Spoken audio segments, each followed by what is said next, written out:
Salve galera, beleza? Eu tenho um colega, né?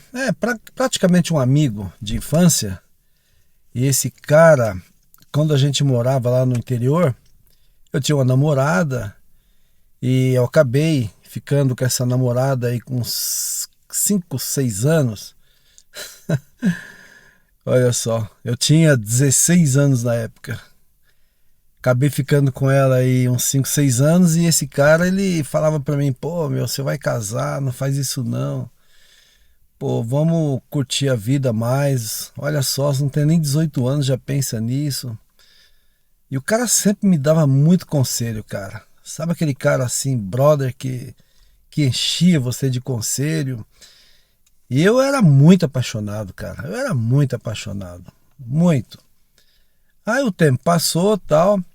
Ele começou a trabalhar lá na cidade, arrumou um bom trabalho. E eu trabalhava na roça, mas eu queria evoluir, eu queria me desenvolver. Eu nunca gostei de ficar. Eu nunca gostei, na verdade, de trabalhar em roça. Trabalhei até os meus 18 anos, mas nunca gostei muito não. E esse cara arrumou um bom trabalho, esse cara era pegador. Esse cara namorava bastante, ele tinha acesso a bastante, né? Tinha bastante acesso aí às namoradas e tal. E eu ficava assim, sabe quando você fica meio com aquela invejinha do cara? Assim, lógico, não é inveja do sentido negativo.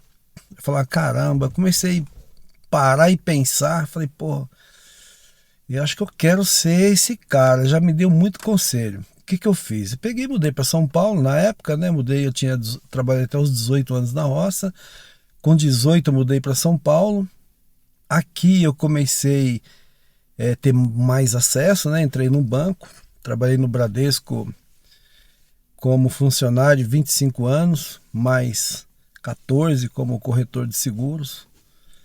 E eu tive uma vida boa, um trabalho bom. E quando entrei no banco, cara, comecei a ter muito mais acesso a às princesas da Disney.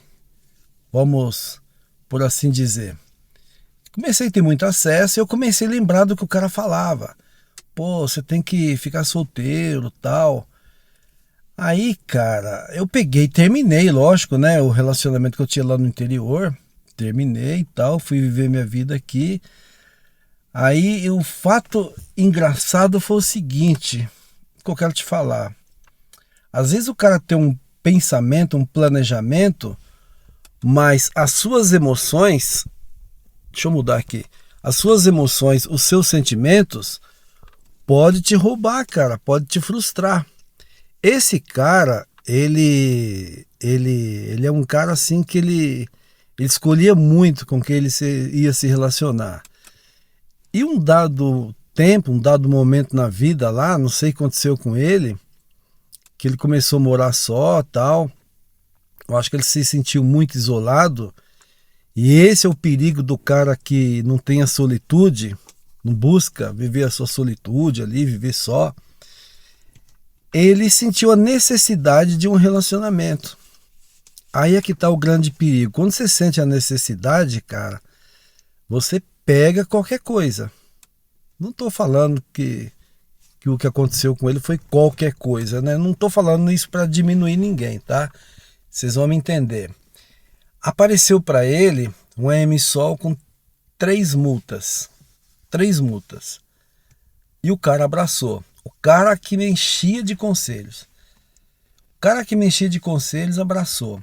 Mas naquele tempo eu não se ligava nisso, nesse de EMSOL. Isso tem o quê? Isso já tem uns 20 anos, já, uns 15 anos.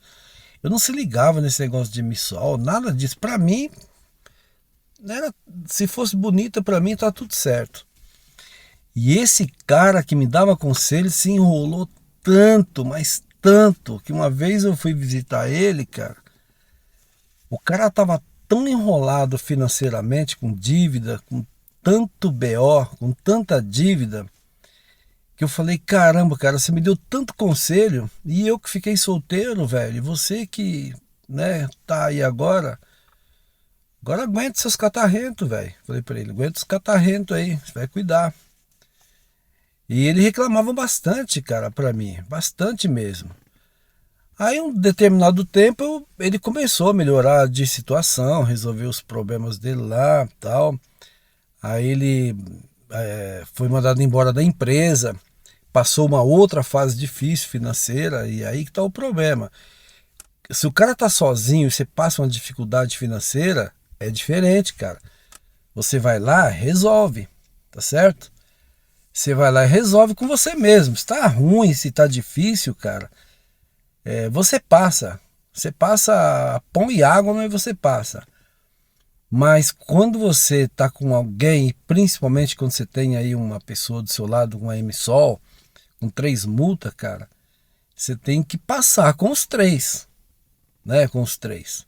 Você tem que passar com os 5, é você mais 4 para você tomar conta, para você dar de comer. Esse cara passou essa fase, mas depois ele melhorou de vida, tal, tudo. Aí depois foi eu que entrei. Falei, bom, o cara se deu bem. Aí foi eu que entrei na mesma jogada, lógico. Eu não casei com a MSOL, casei com a pessoa desimpedida, totalmente desimpedida, sem problema nenhum. Mas o ponto central que a gente vai chegar aqui, cara, às vezes a gente fala, MSOL, não sei o quê. Mas o fim é muito parecido, cara. O fim é muito, meio que igual, sabe? Meio que igual. Porque, cara, uma hora começa a atrasar o seu lado. Uma hora começa a te atrasar. Uma hora você começa a se arrepender de muitas coisas que você fez, dessas decisões, né? De ter assumido esses compromissos, tal. E essas coisas, cara, você só vai aprender quando você tá só depois, quando você volta a ficar só, que é, assim, que é a situação que eu vivo hoje, né? Hoje eu consigo parar e refletir, assim, o tamanho da besteira que o cara fez e, lógico, o tamanho do erro que eu cometi também. Aí eu comecei a pensar, cara, se esse cara tivesse ficado só tudo que ele gastou, esse cara hoje era rico. E hoje ele não é. Ele não é, cara. O cara não tem nada. O cara tem uma casa lá que fez lá, sei lá. Não sei nem como que tá mais. Faz tempo que eu não falo com ele, mas sei que ele tem uma casa. A única coisa que ele conseguiu todo esse tempo. Aí eu começo a pensar, cara, do tempo que eu fiquei me relacionando, se eu somasse tudo que eu gastei, tudo que eu investi, tudo, cara, eu estaria muito melhor hoje. E o que eu quero falar, cara, é que a gente comete esses erros e a gente aprende. Só que tem cara que não aprende. Às vezes você comete um erro, você comete o segundo que você quer consertar o primeiro. E dentro de relacionamento, dentro dessas questões de relacionamento, você não pode pagar para ver. Se já deu M uma vez, você não tem que pagar para ver, cara. Não vai pagar para ver. Você tem que entender que aquilo foi uma aula e que você tem que mudar. Você tem que buscar outros meios de ficar só, ficar feliz, tocar a sua vida, viver a solitude, mas uma solitude feliz, com paz. Porque senão você comete o mesmo erro que ele cometeu, que esse brother cometeu. Ele ficou só e ficou vazio. Ele falou para mim, eu fiquei vazio. Aí apareceu essa deusa rara bonita, tal, 3 filhos, tal, e acabei me enrolando aí, me envolvendo e, enfim, a vida do cara às vezes atrasa bastante, bastante. Não acho que é uma boa você não decidir a sua vida em alguma coisa, sabe? Por exemplo, se você está só e está arrependido porque não conheceu ninguém, cara, vai fundo, vai lá, casa para você aprender, casa para você entender como é que funciona. Vai ser feliz, cara, vai ser feliz. Só que é um preço que você às vezes vai ter que pagar para aprender o que você poderia ter aprendido aqui ou em qualquer outro canal aí que fala sobre a Red Pill. Então, tem 2 formas de você aprender. Ou você entrando e conhecendo, que nem esse meu amigo, que nem eu entrei, ou você conhecer pelo testemunho dos outros, pela o que as pessoas falam, pela experiência dos outros, que eu acho que é muito melhor. Quer trocar mais ideias? Vou deixar o link do Instagram aqui embaixo, esse link é o mesmo link da consultoria. Aproveita, se inscreve nesse canal se é a sua primeira vez. Tamo junto, um abraço, tchau.